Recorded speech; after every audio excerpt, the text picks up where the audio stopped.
అత్యాస కోడలు మ్యాజికల్ చెప్పులు.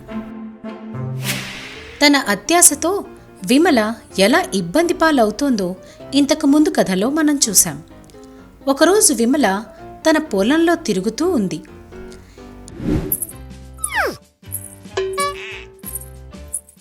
ఈసారి పత్తి ఎక్కువ పెట్టాలే, మొక్కజొన్న వేస్తే సీఎం సారు రైతు బంధు ఇయ్యా అంటుండు. పుణ్యానికొచ్చే పైసలు ఎందుకు పోగొట్టుకోవాలి? నడుస్తూ ఉండగా ఆమె కాలికి ముళ్ళు గుచ్చింది. అమ్మా అని అరిచి ఆ కాలికి గుచ్చిన ముళ్ళును తీసి, పాడు ముళ్ళు, నా కాలే దొరికిందే నీకు, అమ్మా.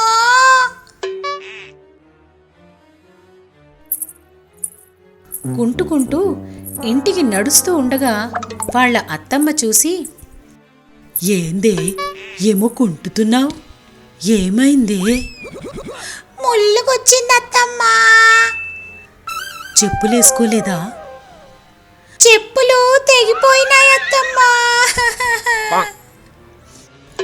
అవునా, ఇగో పట్టు, నా చెప్పులిస్తా అని ఆమె వేసుకున్న చెప్పులు విడిచి ఇస్తుండగా, నీ పాత చెప్పులు నేనేసుకోవాలి నా ముసల్దానా?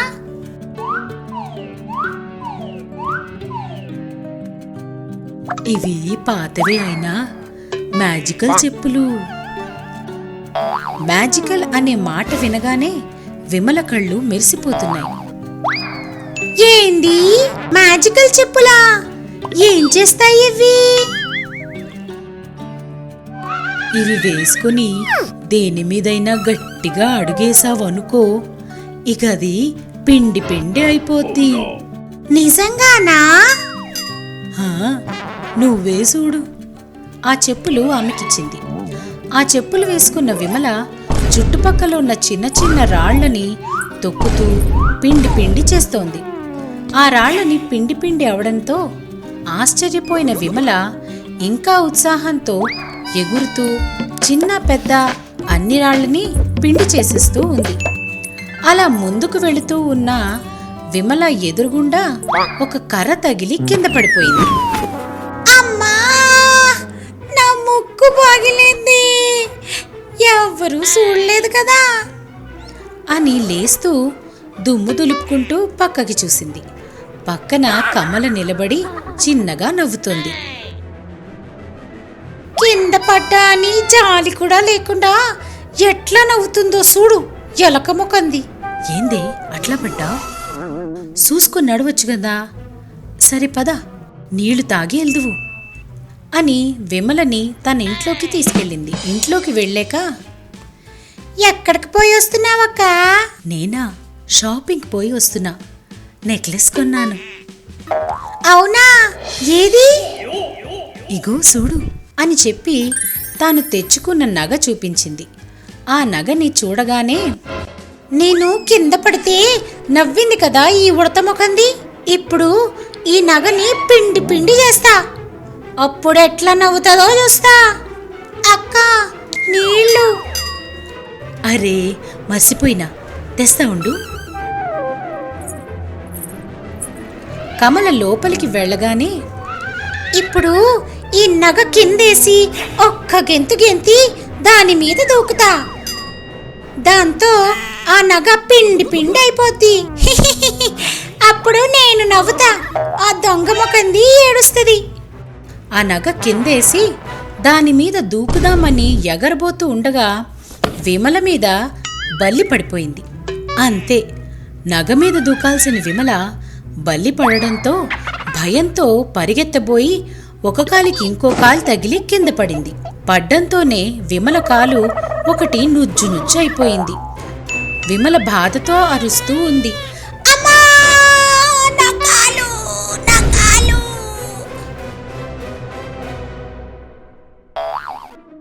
ఏమైంది, ఏమైంది?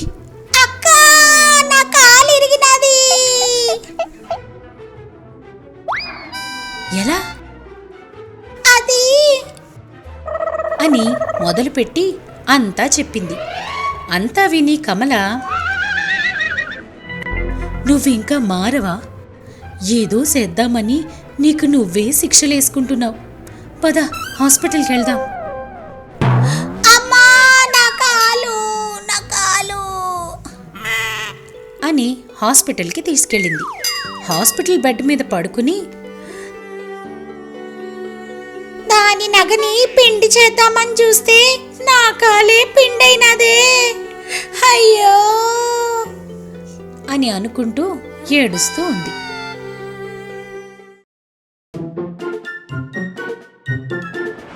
పటియాలాలో సురేందర్ మహేందర్ అనే ఇద్దరు అన్నదమ్ములు ఉండేవారు.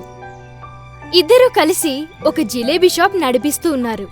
ఇద్దరూ కూడా స్వార్థపరులు, అత్యాసపరులు. ఒకరోజు సూరి, ఏమ్రా మహి, ఇవాళ ఒక్కడు కూడా వస్తాలేడేంది దుకాణానికి? అవునా, ఈరోజు ఒక్కడు కూడా వస్తాలేడు. ఊర్లోకి ఇంకెవరన్నా జిలేబీలు అమ్మేటోడు రాలేడు కదా? ఏలే, ఇంకెవడొస్తాడన్నా? అన్నా, మనమే ఓ పని చేస్తే ఓలే, జిలేబీలు కొనడానికి ఎవరైనా వస్తే వాని కాడ డబుల్ పైసలు వసూలు చేద్దాం. అంతలోనే ఒకతను అక్కడికి వచ్చాడు. నమస్తే సూరన్న, మయ్యన్న, మంచిగున్నారా? మంచిగున్నాం, నువ్వెట్లున్నావు? మస్తున్నా అన్న. అన్నో, నాకు కిలో జిలేబీ పార్సల్ కట్టు. అరే, కిలో ఏం సరిపోతుంది, 5 కిలోలు తీసుకొని పో. ఏ వద్దన్నా, 1 కిలో కట్టి చాలు. ఇగో తీసుకో, బిల్లు 500 అయింది. ఏందన్నా, పోయిన నెల కిలో 300 అమ్మినావు కదా?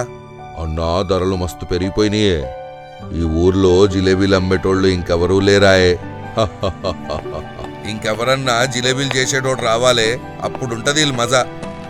తరువాత రోజు సూరి మహి వాళ్ళ చిన్ననాటి స్నేహితుడు పని వెతుక్కోవడం కోసం వాళ్ళ ఇంటికి వచ్చాడు.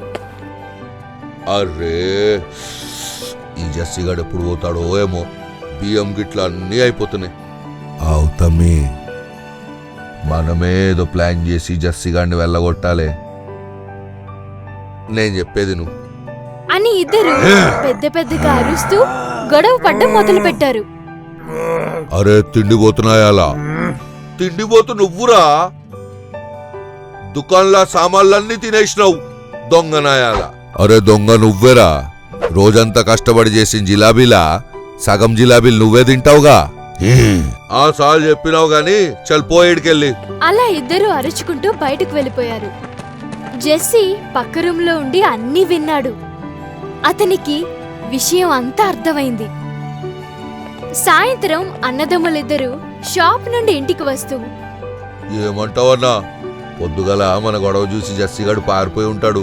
అవుతమ్మి, ఇక రేషన్ బియ్యం మస్తు మిగులుతాయి అని అనుకుంటూ వచ్చారు. ఇంట్లోకి వచ్చి చూసేసరికి జెస్సీ సోఫాలో కూర్చునున్నాడు.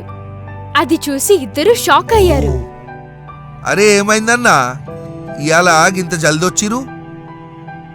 నేను ఇయాల పొద్దంతా పైన గదిలో పడుకోనున్నా.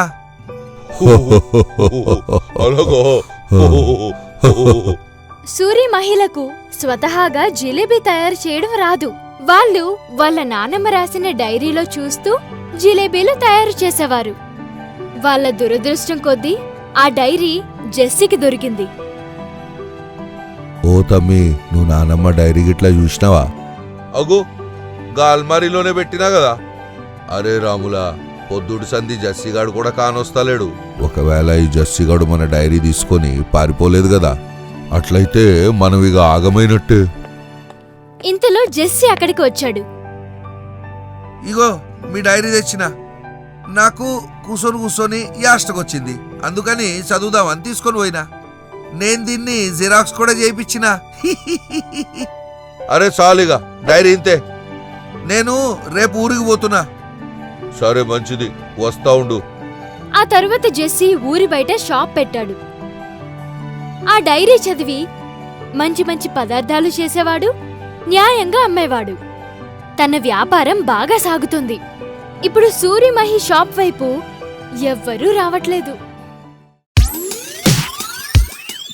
దాదా టీవీ ఇటువంటి మరికొన్ని అద్భుతమైన కథల కోసం చూస్తూ ఉండండి.